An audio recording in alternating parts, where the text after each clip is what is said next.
We have a box of parts from our good friends at Royal Enfield, and they want us to customize this stuff. It's a box of parts. I don't know exactly what's in it. Let's find out.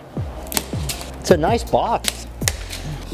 What do we got here? Made for inspiration, experimentation, and pure, unadulterated expression. Wow. So these parts are for a bike I have never seen before. This is a lot of effort. Look at this. What we got here? I'm gonna imagine that this is a headlight bezel. So I'm thinking.